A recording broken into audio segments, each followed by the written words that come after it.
आज हम कक्षा 10 भूगोल विषय का अध्याय 2 वन एवं वन्य जीव संसाधन पढ़ेंगे। चलिए शुरू करते हैं। आइए समझते हैं कि जैव विविधता क्या है। जैसे मनुष्य है, कुछ सूक्ष्म जीव यानी बैक्टीरिया है, वृक्ष है जैसे पेड़ पौधे, विशाल जीव जैसे हाथी, ब्लू व्हेल, ये सब मिलकर यानी हम सब मिलकर एक जटिल पारिस्थितिकी तंत्र बनाते हैं, इको तंत्र बनाता है।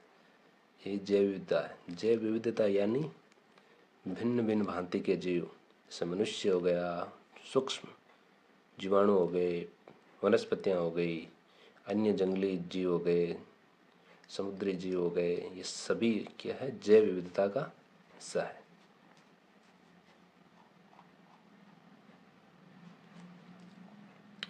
हम प्रकृति पर निर्भर क्यों हैं?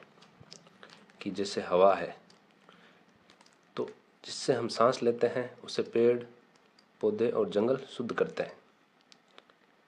यानी जो हवा है, जो जिसे हम O2 कहते हैं, ऑक्सीजन, जिससे हम सांस लेते हैं, उससे पेड़ पौधे जंगल शुद्ध करते हैं। मिट्टी है, मिट्टी किस काम आती है? जो हमारा अनाज पैदा करती है उसे सूक्ष्म जीव उपजाऊ बनाते हैं। यानी मिट्टी है, ये मिट्टी में छोटे छोटे सूक्ष्म जीव है और ये मिट्टी से अनाज पैदा होता है, पेड़ पौधे पैदा होते हैं। पानी है, जल जिसे हम पीते हैं उसे वन पारिस्थितिक तंत्र सुरक्षित रखता है। वन क्या है? वन एक प्राथमिक उत्पादक है जिन पर सभी जीव निर्भर हैं। यानी हम प्रकृति पर क्यों निर्भर हैं? क्योंकि प्रकृति से हमें, वातावरण से हमें क्या मिलती है? हवा मिलती है, हमें पानी मिलता है, हमें मृदा जमीन मिलती है जिससे हम अनाज उपजाते हैं। और जो वन है ये मोस्ट इम्पोर्टेंट है कि वन जो है वो प्राथमिक उत्पादक है जिन पर सभी जीव निर्भर हैं। वो वनों पर विभिन्न प्रकार के छोटे छोटे सूक्ष्म जीव रहते हैं। वनों में जंगली जानवर रहते हैं। वनों से इंसानों को विभिन्न प्रकार के फल, फूल, लकड़ियाँ आदि मिलती है, जिससे ये वन क्या हो गए? ये प्राथमिक उत्पादक हैं।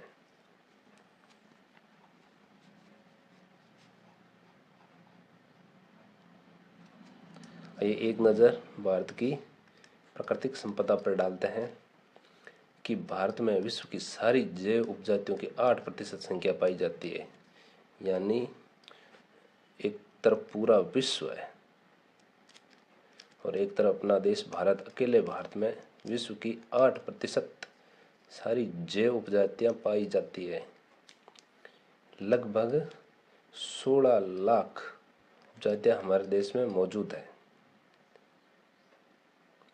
यानी विश्व की सारी जैव उपजातियाँ हैं, उनकी 8% संख्या पाई जाती है और लगभग 16 लाख उपजातियाँ हमारे देश में मौजूद है। कृषि और वन्य जीवन में भारत दुनिया के सबसे अमीर देशों में एक है। यानी भारत कृषि के क्षेत्र में अग्रणी है ही, साथ में वन एवं वन्य जीव संपदा है उसमें भी नंबर 1 पे है या अग्रणी है।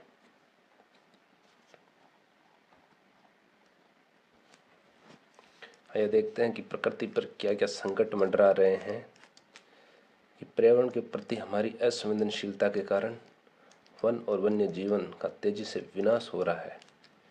तेज वनों की कटाई, प्राकृतिक आवास का सिकुड़ना, हमारे जीवनदायी संसाधन क्या है? हमने ऊपर पढ़ा था, हवा है जिससे हम सांस लेते हैं, पानी है जिसको हम पीते हैं, और मिट्टी है जिससे हम अनाज उपजाते हैं, को खतरे में डाल रहा है। यानी वनों की जो अंधाधुंध कटाई है वो हमारे जो जीवनदायी संसाधन है, जो हमारा पर्यावरण है,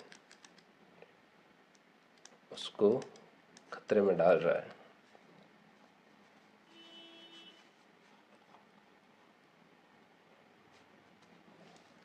ये देखते हैं कि सरकार ने पर्यावरण संरक्षण के लिए क्या कदम उठाए हैं, वन्य जीव रक्षण के लिए क्या कदम उठाए हैं। तो ऐसा ही एक अपना अधिनियम है, वन्य जीव रक्षण अधिनियम 1972। इसके तहत क्या क्या चीज़ें शामिल हैं कि आवास रक्षण यानी हैबिटेट प्रोटेक्शन क्या है कि संकटग्रस्त जातियों के बचाव और उनके प्राकृतिक घरों को कानूनी सुरक्षा प्रदान करना। यानी जो भी संकटग्रस्त प्रजातियां हैं, उनके जो जंगल है, जो रहने की जगह हैं, उन पर शिकारों पर प्रतिबंध लगाना, उनके लिए कानूनी सुरक्षा उपलब्ध कराना।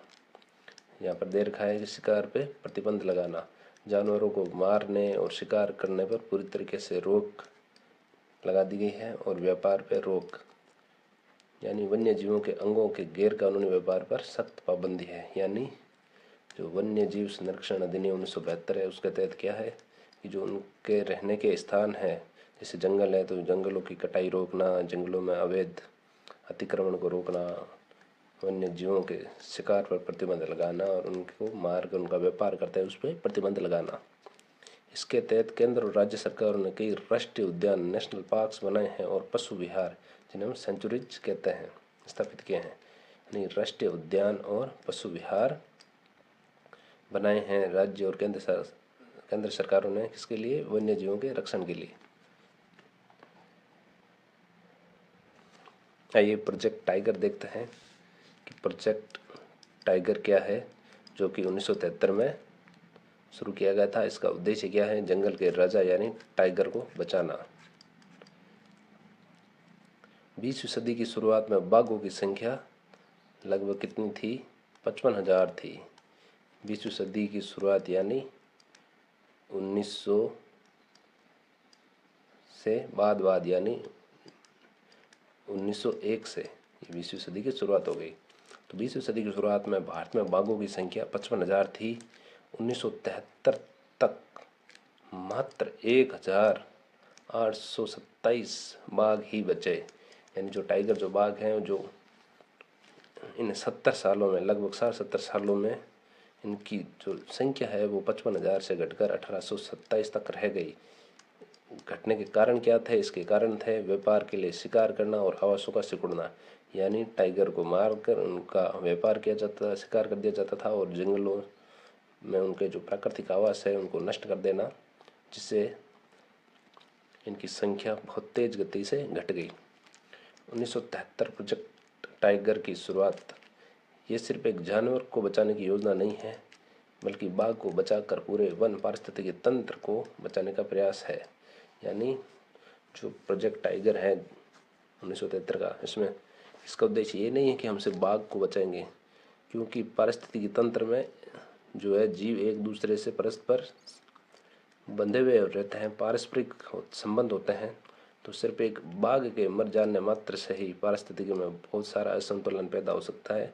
इसलिए वन पारिस्थितिकी तंत्र को बचाने के लिए जो है ये प्रोजेक्ट टाइगर 1973 में जारी किया गया। ये देखते हैं कि क्या सिर्फ बाघ ही संरक्षित जीव है या अन्य जीव भी संकटग्रस्त हैं। तो इसमें जो है एक सींग वाला गैंडा जो काजीरंगा राष्ट्रीय उद्यान असम में पाया जाता है, ये भी एक संकटग्रस्त प्रजाति है। ये एक सींग वाला गैंडा है। हिरण और अन्य पशु भी जो है इनकी संख्या लगातार घट रही है। आज संरक्षण में कीड़ों को भी महत्व मिल रहा है। यानी आजकल हम संरक्षण के क्षेत्र में इतना आगे बढ़ गए हैं कि जो तितलियां और मधुमक्खियां होती है उनकी भी संरक्षण की बात करते हैं। वन्य जीव संरक्षण अधिनियम 1980 और 1986 के तहत सैकड़ों तितलियों, पतंगों और एक ड्रैगन फ्लाई को भी संरक्षित जातियों में शामिल किया गया है। 1991 में पौधों की 6 जातियाँ भी शामिल हो गई। यानी हमने न सिर्फ वन्य जीवों के साथ गलत किया, बल्कि छोटे छोटे कीट पतंगों, तितलियों, उनको भी नहीं छोड़ा और उनके संरक्षण के लिए भी हमें कानून बना रहे हैं, क्योंकि इनकी संख्या भी दिनों दिन बहुत ज़्यादा घट रही है और कुछ ऐसे पेड़ों की भी प्रजातियाँ, पौधों की भी प्रजातियाँ हैं, उनको भी संरक्षण की आवश्यकता पड़ रही है।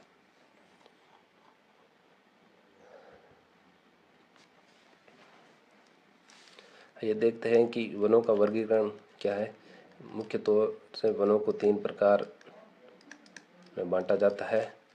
पहला है आरक्षित वन, दूसरा है रक्षित वन, तीसरा है अवर्गीकृत वन। जो रिजर्व्ड फॉरेस्ट है, ये क्या है? ये देश के आधे से अधिक वन है।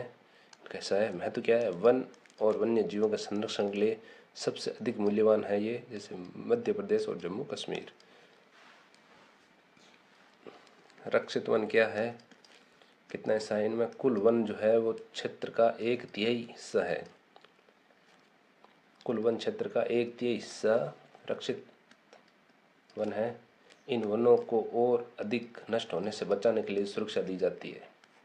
यानी जो आरक्षित वन है ये तो बिल्कुल इनमें रिजर्व्ड है और बहुत ही सख्ती से इनका कानून की पालना की जाती है इनमें।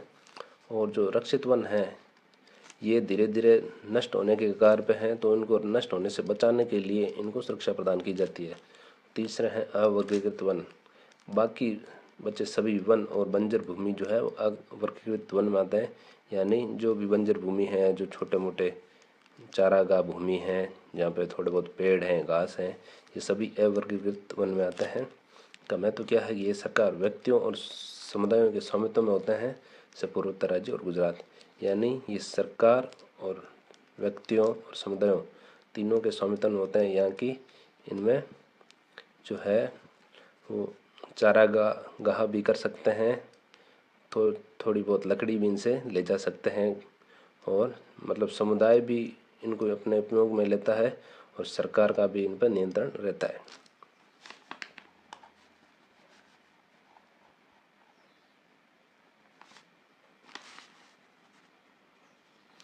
आइए देखते हैं कि कैसे जनता ने मिलकर वन संरक्षण के कार्य किए हैं। भारत के कई क्षेत्रों में स्थानीय समुदायों यानी जो लोकल कम्युनिटीज हैं, सरकारी अधिकारियों के साथ मिलकर अपने आवास स्थलों की रक्षा कर रहे हैं। उन्हें पता है कि जंगल बचेंगे तभी उनका जीवन बचेगा। यानी भारत के कई क्षेत्रों में बहुत सारी ऐसे समुदाय हैं, आदिवासी समुदाय या जो पहाड़ों में या जंगलों में रहने वाले कबीलाई समुदाय है, जनजाति समुदाय है, वो सरकार के अधिकारियों के साथ मिलकर अपने जंगल और आवासों की रक्षा कर रहे हैं। उन्हें पता है कि ये जंगल हैं जो उन्हें भोजन, पानी, आवास सब उपलब्ध कराते हैं। अगर जंगल ही नहीं बचेंगे तो उनका जीवन भी नष्ट हो जाएगा।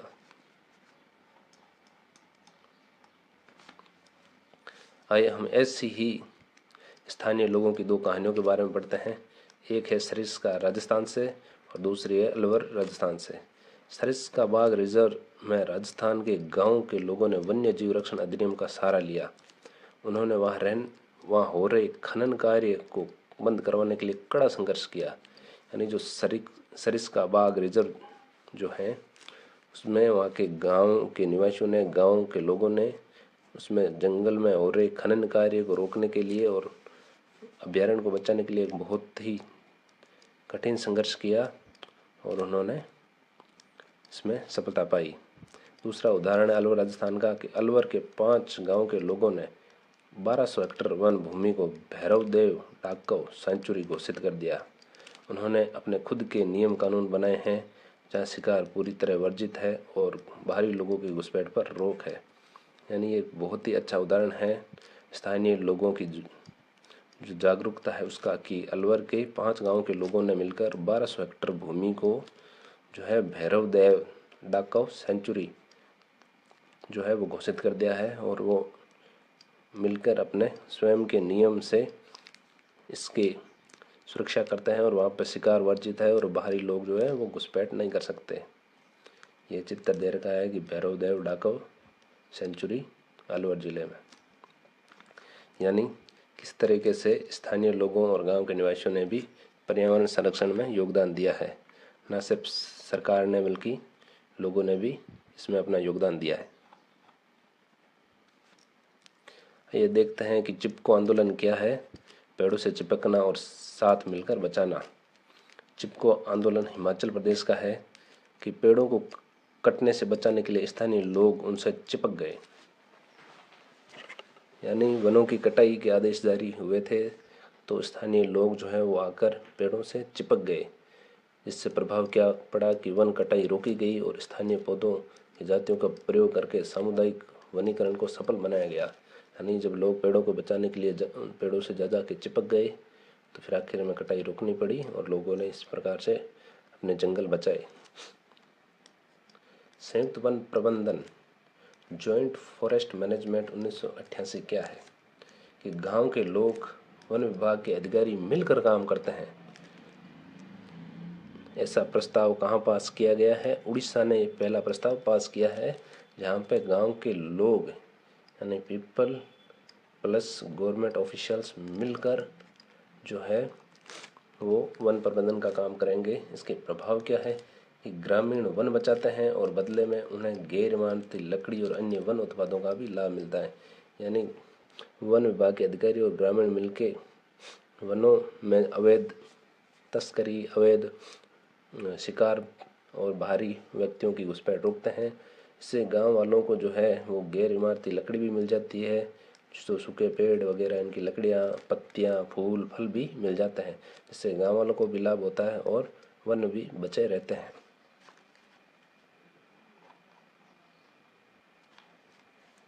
आइए देखते हैं कि हमारी संस्कृति में पवित्र पेड़ों की जो पूजा की गई है वो क्या है। कि प्रकृति की पूजा सदियों पुराना जनजातीय विश्वास है। इस विश्वास ने विभिन्न वनों को उनके मूल और अछूते रूप में बचा कर रखा है। यानी हमारे जो प्रकृति पूजा की जो संस्कृति है, जिसमें हम पेड़ों, नदियों आदि की पूजा करते हैं। इस अध्याय में हम पेड़ों और वन्य जीवों के बारे में पढ़ते हैं। तो इसने जो है वो वनों को नष्ट होने से बचाया है।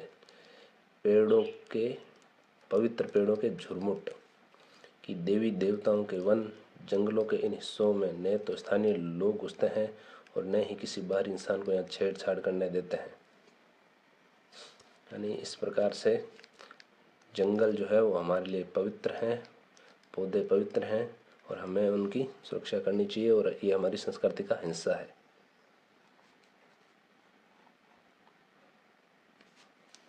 ये देखते हैं कि प्रकृति की पूजा करना हमारी परंपरा रही है। ऐसे ही दो जनजातियां हैं जिनमें मुंडा और संताल जनजाति है। ये छोटा नागपुर में रहती है। ये सदियों पुरानी महुआ और कदम के पेड़ों की पूजा करते हैं। उड़ीसा और बिहार की जो जनजातियां हैं ये शादियों में इमली और आम के पेड़ की पूजा करते हैं। भारतीय समाज है जो सामान्यतः है वो पीपल और वट वृक्ष को पवित्र मानता ही है। और जो विष्णु समाज है, जो राजस्थान में विष्णु समाज संप्रदाय है, वो काले हिरण या यूं कहें हिरण जिसमें चिंकारा, नीलगाय, मोरों के झुंड को अपने समाज का हिस्सा मानते हैं और उनकी रक्षा करते हैं। यानी राजस्थान में विष्णु समाज है जो वन्य जीवों का संरक्षण करता है, जिनमें हिरण को पवित्र मानता है।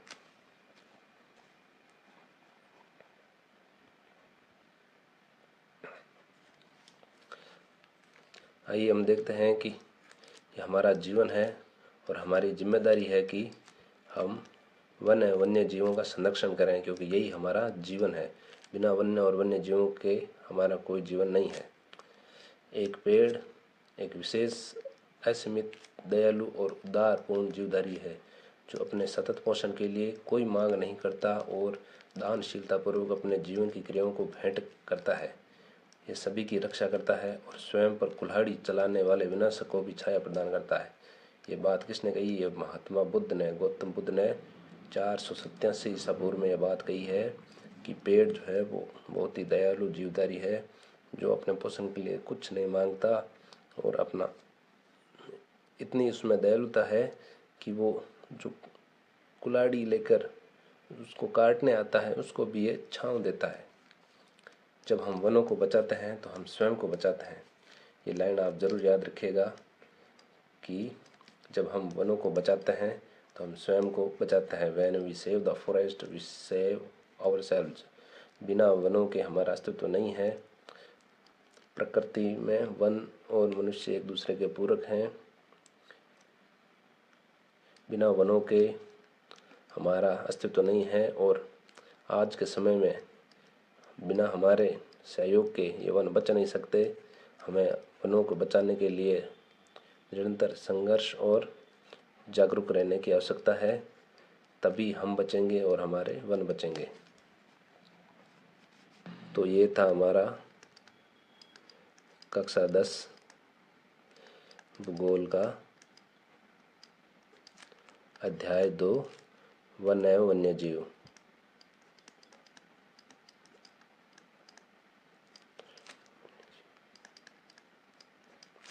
आई होप आपको पसंद आया होगा। लाइक ज़रूर करें और हमारे चैनल को सब्सक्राइब करना न भूलें। धन्यवाद।